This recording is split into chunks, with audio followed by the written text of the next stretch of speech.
speak to Simon Marks, LBC's US correspondent, with more on the breaking news tonight that both Bill and Hillary Clinton have agreed to testify at the House of Representatives inquiry into Jeffrey Epstein. Simon, very good evening to you. Thanks for joining us. Potentially a really quite significant development tonight.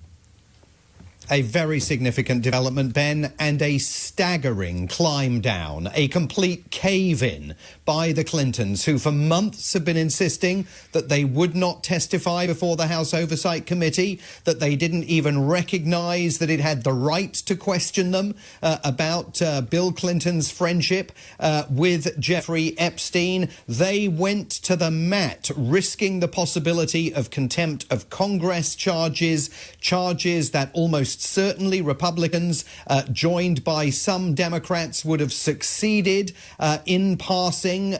We know that Democrats were preparing to cross the aisle in sufficient numbers to make that contempt charge stick. And then, of course, they could have been sent to jail, as, for example, Steve Bannon, President Trump's political advisor, on-again, off-again political advisor, has been jailed for contempt of Congress. So too has Peter Navarro, President Trump's economic advisor. The Clintons, as recently as January the 13th, in a letter, an open letter to the Republican chair of the House Oversight Committee, said, "Every person has to decide when they have seen or had enough and are ready to fight for this country, its principles and its people, no matter the consequences. For us, now is that time." Those were the words of the Clintons on January the 13th. Tonight here in Washington, it is February the 2nd, and they have waved the white flag, and they have agreed that they will appear to testify about what they know regarding Jeffrey Epstein on a date still to be determined by the House Oversight Committee. That is going to be an extraordinary circus on Capitol Hill, a remarkable moment for a former president of the United States threatened with contempt charges to come to Capitol Hill to testify before a committee. For the White House, they will be cock-a-hoop at the White House tonight, that suddenly the Klieg lights of the Epstein files release will be shifting once again to Bill Clinton, even though we've seen nothing in any of the documents that have been released, barring some photographs in which Bill Clinton is seen alongside Epstein and alongside women whose identities are redacted by the Department of Justice. Absolutely nothing to suggest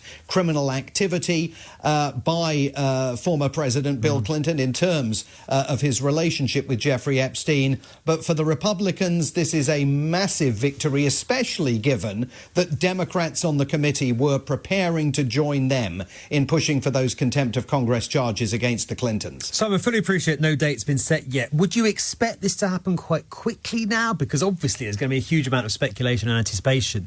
Or is this something that's going to take months to actually kind of agree the details of, do you think? I think the Republicans will want to get them up on Capitol Hill as quickly as possible. And I think it's also important to underscore, Ben, that the Democrats are on the defensive over Jeffrey Epstein, because there have been many voices here, perfectly justifiably, saying, given that we've now seen these 3 million documents that were released last Friday, what on earth was going on during the 4 years of the Biden administration? Why was there no apparent effort to put any of the documents in the public domain, or even any interest being evinced in talking about Jeffrey Epstein? It wasn't that long ago that the former Speaker of the House of Representatives, Nancy Pelosi, late last year, was continuing to insist that all this discussion about Jeffrey Epstein was just a distraction, and that the country shouldn't allow itself to be dragged into all of this. And then, of course, the Democrats realized that public opinion was shifting, which is why they very eagerly backed the law that President Trump had to sign late last year, requiring all of those documents to be put into the public domain. Now, of course, the Democrats accusing the White House of a cover-up, but the Republicans tonight, the ball was in their court, and they've managed to lob a volley past Bill and Hillary Clinton and force them to head up to Capitol Hill for that testimony. And more the sort of other, high-profile, powerful associates of Jeffrey Epstein, Epstein do agree to sort of speak up and face questioning. So, I mean, where does that leave the likes of Andrew Mountbatten-Windsor, maybe even Peter Mantle, and those who have already been asked to testify and who quite possibly will be asked to testify in the weeks and months ahead, and so far are either refusing to do so or outright ignoring the requests? It puts a lot more pressure on them, presumably.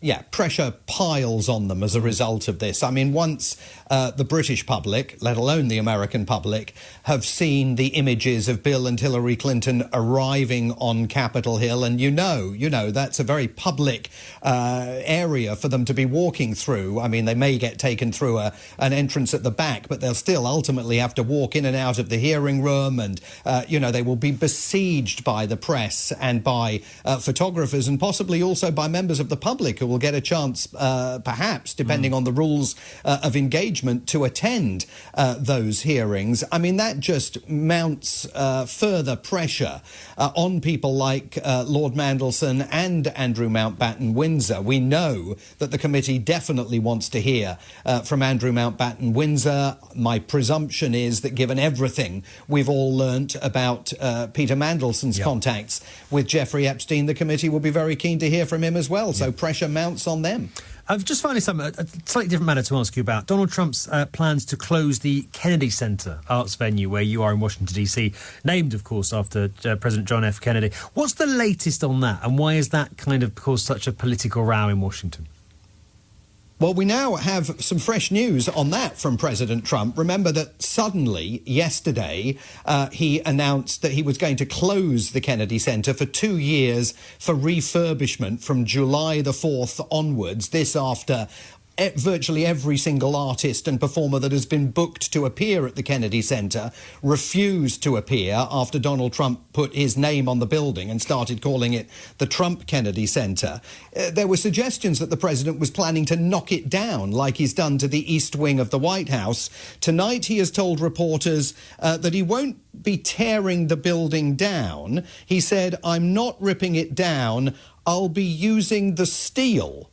So we're using the structure, we're using some of the marble, but when it's open, it'll be brand new and really beautiful. So it sounds like he's planning to take it all the way back to the raw steel and then basically rebuild it. The Kennedy Centre is going to become the Trump Centre, Simon, isn't it? That's the way this is headed. Exactly. I mean, that will be the ultimate suspicion, won't it? That suddenly it will be a different building entirely and he'll just call it the Trump Centre and kiss goodbye to the Kennedy name altogether. You couldn't make it up at this point. Simon, thank you very much indeed. Great to have you on the programme. Simon Marks, LBC's brilliant US correspondent.